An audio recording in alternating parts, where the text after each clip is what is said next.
Hello everyone, SS academy में आप सभी का एक बार फिर से स्वागत है। हमारा जो टॉपिक था, आपका पिछला टॉपिक था अपना जो आग्नेय चट्टानें यानी चट्टानों के बारे में पढ़ा था, जिसमें आपने आग्नेय चट्टानें, असादी चट्टानें और कायंत्री चट्टान के बारे में डिटेल से पूरे तरीके से पढ़ा था हमने, ठीक है ना। अच्छे तरीके से समझा था। जिन्होंने पिछली क्लासेस नहीं देखी है तो आप इसी वीडियो के डिस्क्रिप्शन में जाएंगे, वहाँ पे आपको प्लेलिस्ट मिल जाएगी, ठीक है ना। एनसीईआरटी नोट्स करके आपका ज्योग्राफी का, ठीक है ना। सारी की सारी उस प्लेलिस्ट में जितनी भी क्लासें अब तक की हुई हैं सभी के सभी आपको मिल जाएंगे, ठीक है ना। तो नहीं देखिए तो जाकर देख लीजिएगा। और इसकी पीडीएफ आपको टेलीग्राम पे मिल जाएगी और टेलीग्राम की लिंक भी इसी वीडियो के डिस्क्रिप्शन में मिल जाएगी, ठीक है ना। तो आज का जो टॉपिक हमारा है, टॉपिक है महासागरों और महाद्वीपों का वितरण, ठीक है ना। जिसमें महाद्वीपीय प्रवाह देखेंगे, ठीक है ना। तो हम ये अपना सीक्वेंस से पढ़ेंगे, ठीक है ना। तो शुरुआत करते हैं हम आज के क्लास की। और चलिए, महासागरों और महाद्वीपों का वितरण।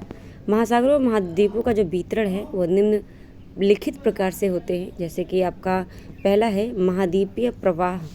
पृथ्वी के 29% पर, ठीक है ना, महाद्वीप है, कॉन्टिनेंट है, ठीक है ना। पृथ्वी के 29% भाग पर महाद्वीप है, ठीक है, यानी आपका स्थल है।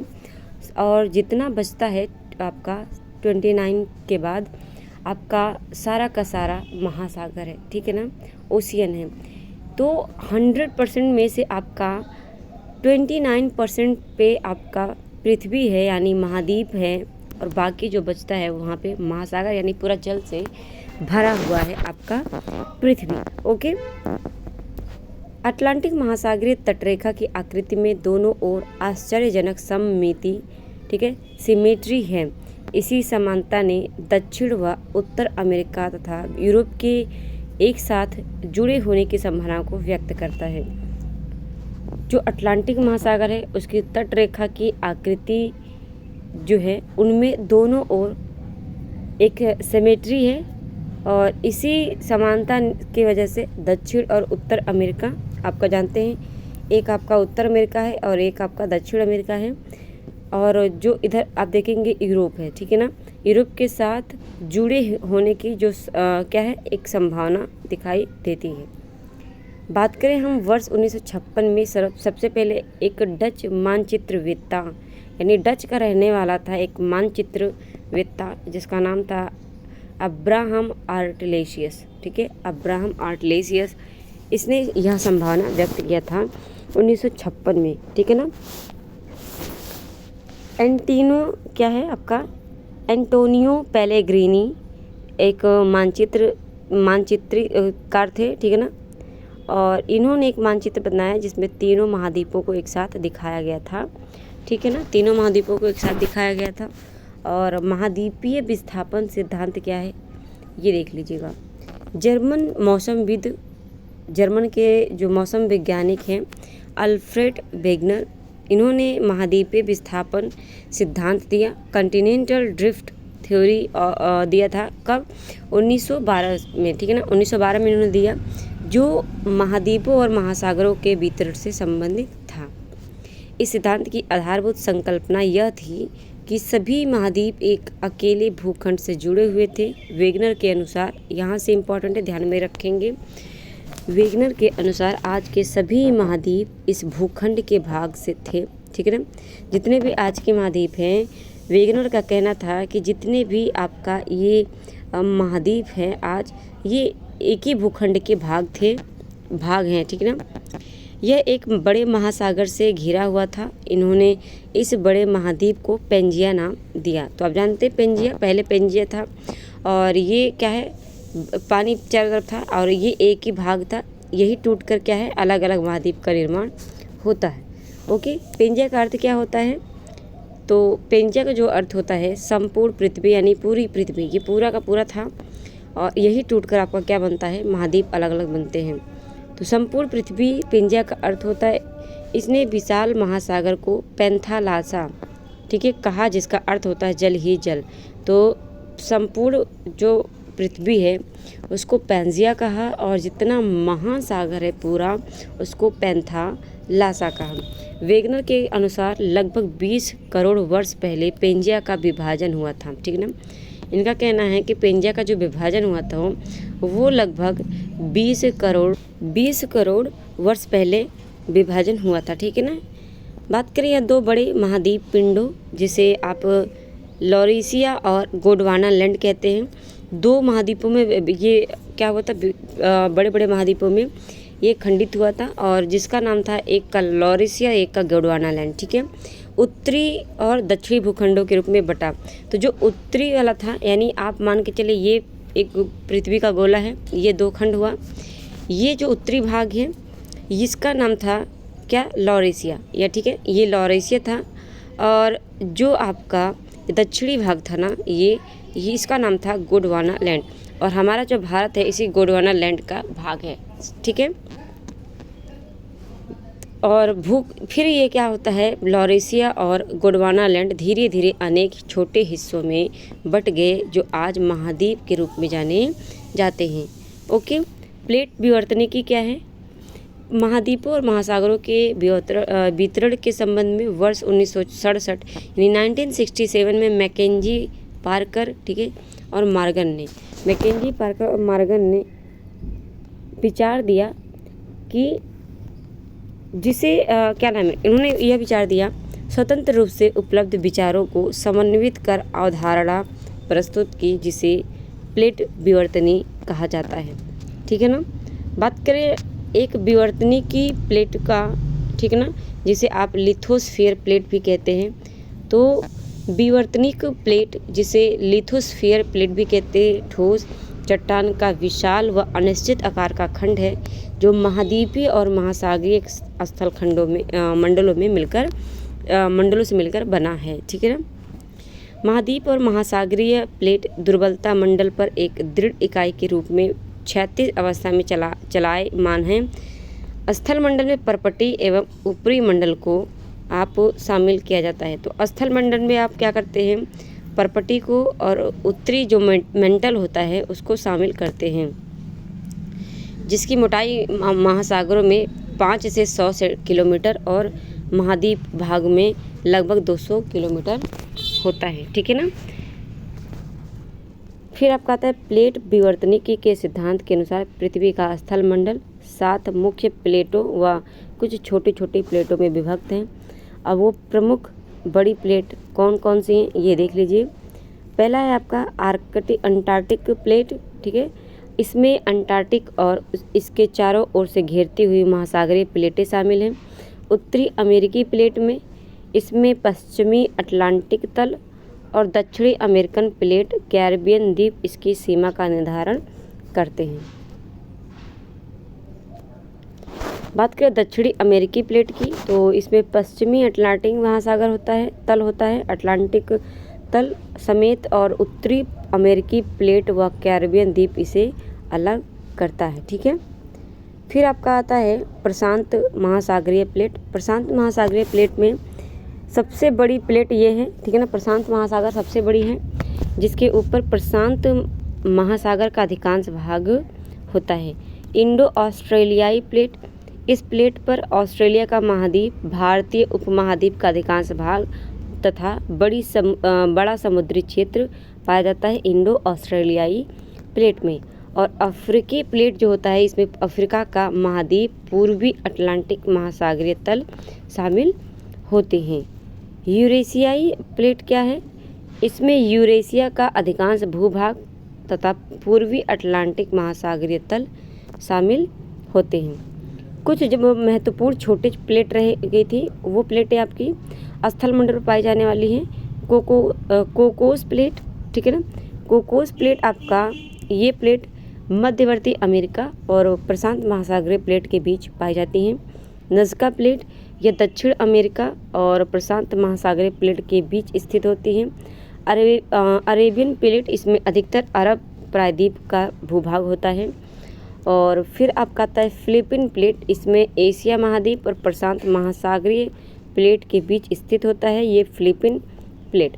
कैरोलिन प्लेट यह न्यू गिनी के उत्तर में फिलीपीन और इंडियन प्लेट के बीच में स्थित है। फ्यूजी प्लेट ये ऑस्ट्रेलिया के उत्तर पूर्व में स्थित है। ठीक है, अब यहाँ पे आप देखेंगे महाद्वीपों को एक साथ। ठीक है ना, ये महाद्वीप है आपका, ये क्या है आपका, ये है आपका अफ्रीका। ठीक है, ये अफ्रीका प्लेट है। ठीक है ना, अफ्रीकी प्लेट है।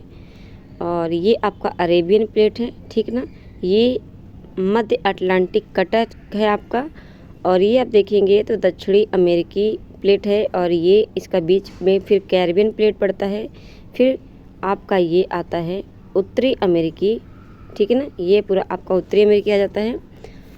और आप फिर यहाँ पे देखेंगे उत्तरी दक्षिणी अमेरिकी और क्या नाम है आपका, ये अटलांटिक, इसके बीच में क्या पड़ रहा है, नज़का प्लेट। ठीक है ना, फिर आप देखेंगे यहाँ पे ये आपका एशिया और यूरेशिया दोनों ही हैं। ठीक है ना, यूरेशिया है पूरा का पूरा ये, और ये हमारा क्या है, भारत है। ठीक है ना, ये क्या है हमारा, यानी आप यहाँ पे देखेंगे तो ये हमारा क्या है, भारत है।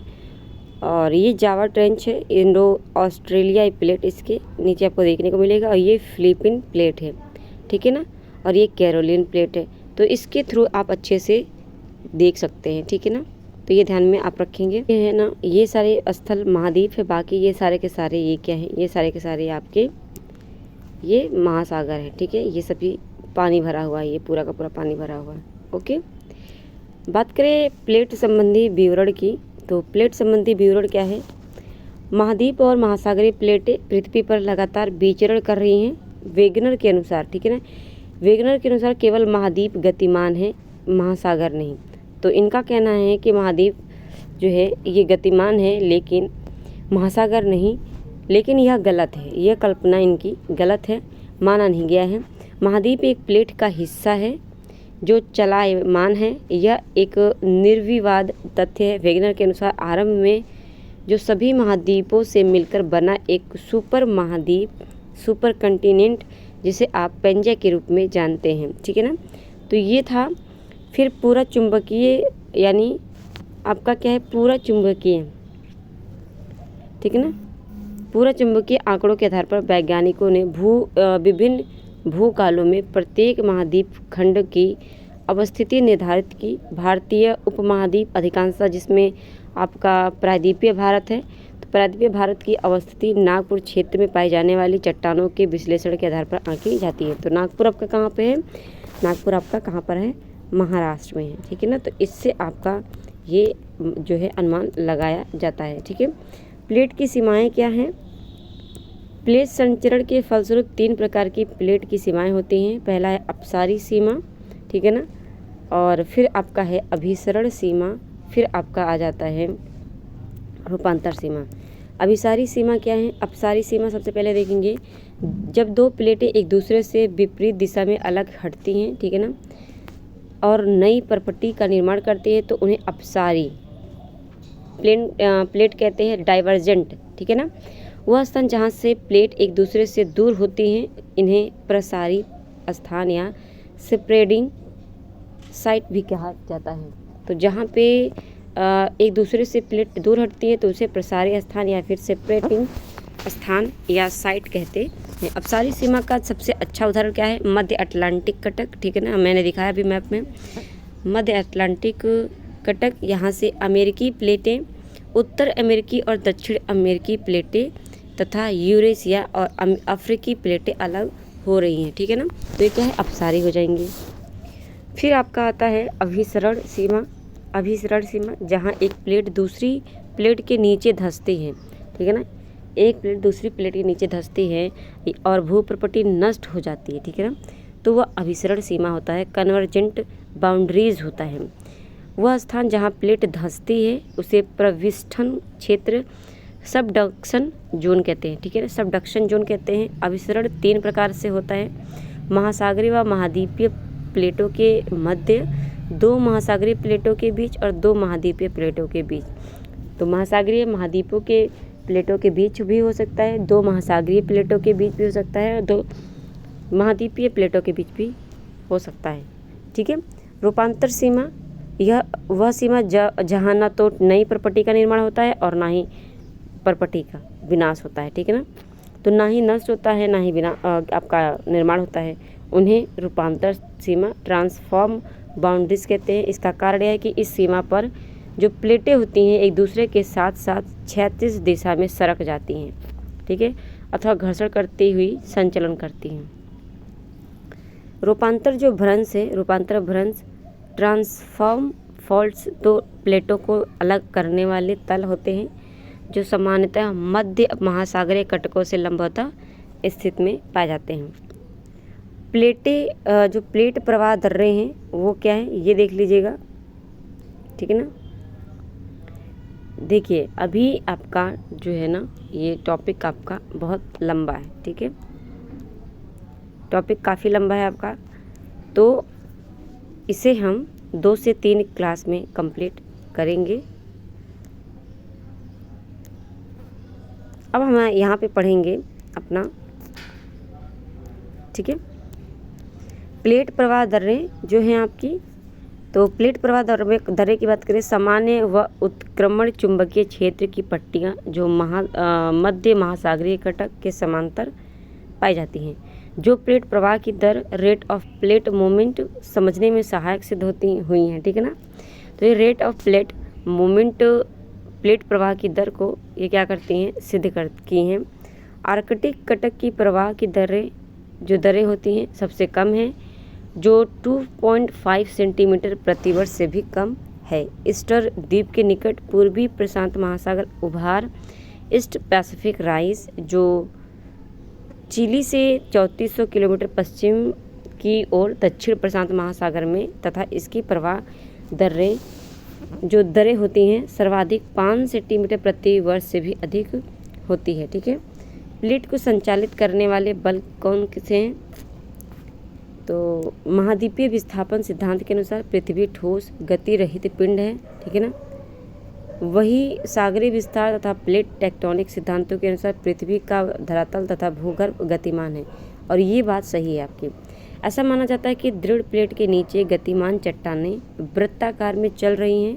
उष्ण पदार्थ धरातल पर पहुंचता है, फैलता है और धीरे धीरे ठंडा होता है, फिर गहराई में जाकर नष्ट हो जाता है।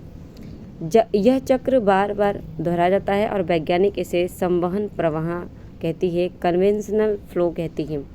पृथ्वी के अंदर ताप उत्पत्ति के 2 माध्यम पाए जाते हैं, रेडियोधर्मी तत्वों और 6 अवशिष्ट ताप, ठीक है ना। आर्थर होम्स ने 1930 में इस विचार को प्रतिपादित किया जिसने बाद में हैरी हैस की सागरीय तल विस्तार अवधारणा को प्रभावित किया। तो ये हैरी हैस की सागरीय जो तल विस्तार अवधारणा है उसको प्रभावित किया था। दृढ़ व कठोर प्लेटों के नीचे दुर्बल व उष्ण मेंटल है जो प्लेटों को प्रवाहित करते हैं, ठीक है। भारतीय प्लेट का जो संचलन है इस प्रकार है। भारतीय प्लेट की स्थिति क्या है ये, और आपका भारतीय प्लेट की जो संचलन प्रक्रिया है, तो जो भारतीय के बारे में है ये हम कल की क्लास में करेंगे। आज की क्लास हम यहीं पे समाप्त करते हैं, ठीक है ना। और क्लास आपको पसंद आ रही है तो क्लास को शेयर कर दीजिएगा, और चैनल पर पहली बार आए हैं तो प्लीज़ चैनल को सब्सक्राइब ज़रूर कर लीजिए, बेल आइकन प्रेस कर लीजिए ताकि जितनी भी क्लासेस आपकी आ रही हैं वो आपको नोटिफिकेशन मिलती रहें, ठीक है। ये एनसीईआरटी की पूरी नोट्स है, आप इसी को पढ़ लेंगे, आपका कोई भी पेपर हो आपका क्लियर हो जाएगा, ठीक है ना। मिलते हैं हम अपने नेक्स्ट क्लास में, आज के लिए इतना ही, धन्यवाद।